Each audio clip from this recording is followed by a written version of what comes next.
السلام علیکم. آپ کو پتہ ہے کہ سورہ بقرہ پڑھ رہے ہیں، دوسرا سپارہ ہے اور اس کو کنٹینیو کریں گے. بسم اللہ الرحمن الرحیم. اے ہمارے رب، ہمیں دنیا میں بھی بھلائی دے اور آخرت میں بھی بھلائی، اور آگ کے عذاب سے ہمیں بچائے.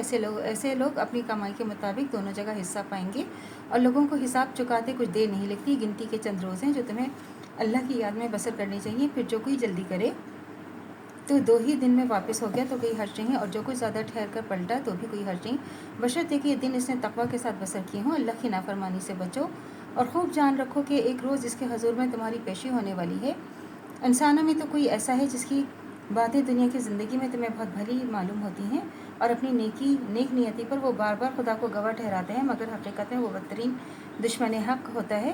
جب اسے اقتدار حاصل ہوتا ہے تو زمین میں بھی اس کی ساری دوڑ دھوپ اس کے لیے ہوتی ہے. فساد پھیلائے، کھیتوں کو غارت کرے، نسل انسانی کو تباہ کرے، حالانکہ اللہ جسے گواہ بنا رہا ہوتا فساد کو ہرگز پسند نہیں کرتا.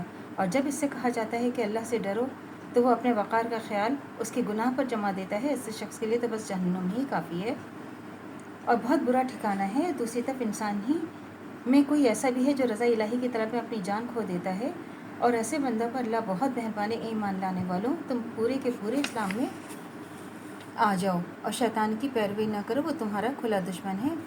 اور جو صاف صاف ہدایت تمہارے پاس آ چکی ہیں اس کو پالنے کے بعد پھر تم نے لغزش کھائی. تو یہ ہے کہ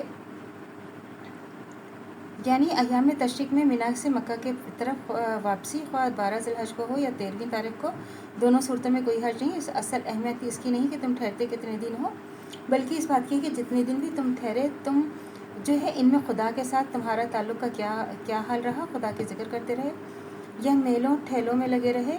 یعنی کہتا ہے کہ خدا شاہد ہے، میں محض طالب خیر ہوں، اپنی ذات عرض کے لیے نہیں بلکہ صرف حق اور صداقت کے لیے، لوگوں کی بھلائی کے لیے کام کر رہا ہوں. اور الحت الخصام کے معنی ہے وہ شخص جو تمام دشمنوں سے زیادہ ٹیڑھا ہو، یعنی برحق جو حق کے مخالفت میں ہر ممکن حربے سے کام لے، کبھی جھوٹ، کسی بےایمانی، کسی غدر و بدعہدی اور کسی ٹیڑھی سے ٹیڑھی چال کو بھی استعمال کرنے پہ تحمل نہ کرے. اذا تولا کے 2 مطلب ہو سکتے ہیں، ایک وہ جو ہم نے متن میں اختیار کیا، دوسرا مطلب وہ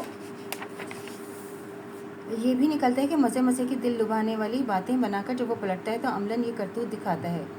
یعنی کسی استثنا تحفظ کے بغیر اپنی پوری زندگی اسلام کے تحت لے آؤ، اور تمہارے خیالات، تمہارے نظریات جو ہے، تمہارے علوم، تمہارے طور طریقے، تمہارے معاملات، تمہاری صحیح و عمل کے راستے سب کے سب بالکل تابع اسلام ہو.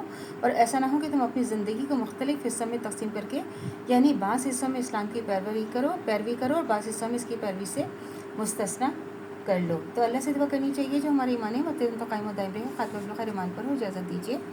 اللہ حافظ. میرے چینل کو لائک کیجیے، شیئر کیجیے، سبسکرائب کیجیے. شکریہ.